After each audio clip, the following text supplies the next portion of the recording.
माननीय अध्यक्ष महोदय,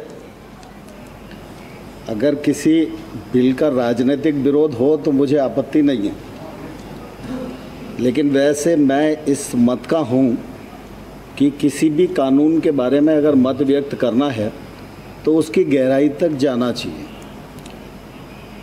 चाहे वो पहले वाले विधेयक हो, चाहे ये विधेयक हो, चाहे आवश्यक वस्तु अधिनियम में संशोधन का मामला हो, ये सब विधेयक एक दूसरे से कहीं ना कहीं लिंक हैं। हम सब इस बात को भलीभांति जानते हैं कि देश में 86% छोटे किसान हैं जो 2 हेक्टेयर या उससे कम के रकबे पर खेती करते हैं।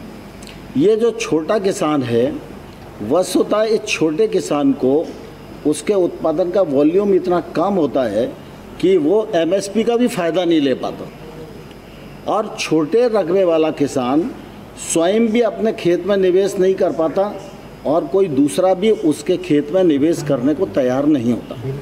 आज पूरा देश और दुनिया क्लाइमेट चेंज की बात करती है। फसल ऐसी करो जिसमें पानी कम हो, फसल ऐसी करो जिसमें केमिकल फर्टिलाइज़र कम हो, फसलों का विविधीकरण हो। ये सब भाषण के लिए तो ज़रूरी है, लेकिन जब एक्ट के माध्यम से इस दिशा में आगे बढ़ने की बात आती है तो सभी लोग अपना अपना व्यक्तिगत मत प्रस्तुत करने लगते हैं। मैं आपके माध्यम से सदन को ये आग्रह करना चाहता हूँ कि एक तो भारत सरकार की बुद्धि पर आपको इतना भरोसा होना चाहिए कि जो हम कानून लाए हैं उस कानून लाने का अधिकार भारत सरकार को है, यह मैं पहले भी कह चुका हूँ।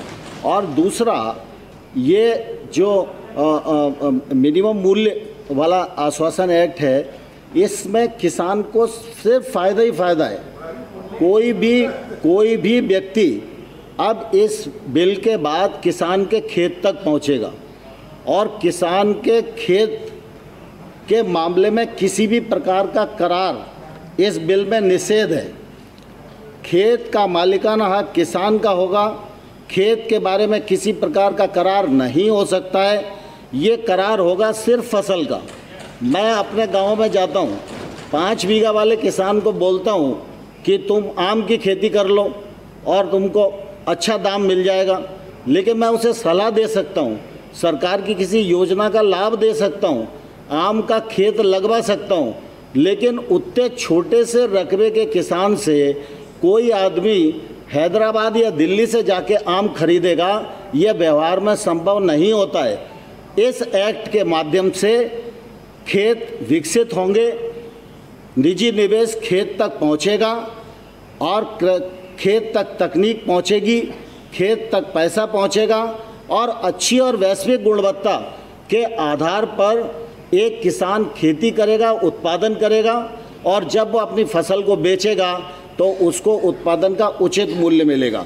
दूसरा, जो व्यक्ति करार करता है वो किसान से एग्रीमेंट के समय मिनिमम मूल्य का करार देगा। परिस्थिति कैसी भी हो, ओला हो, पाला हो, प्राकृतिक विपदा हो, मिनिमम मूल्य किसान को मिलेगा ही। और अगर फसल आने पर अगर फसल का भाव मिनिमम मूल्य से ज़्यादा है, अगर फसल आने पर, तो करार में ही ये उल्लेख होगा कि अगर इतना प्रतिशत मूल्य फसल आने पर बढ़ेगा तो उसका इतना प्रतिशत किसान को मिलेगा। इसलिए मैं आप सबको अध्यक्ष महोदय के माध्यम से आग्रह करना चाहता हूं, कृषि का जीवन बदलने वाले ये एक्ट हैं, आप सबका आशीर्वाद इनको मिले। धन्यवाद।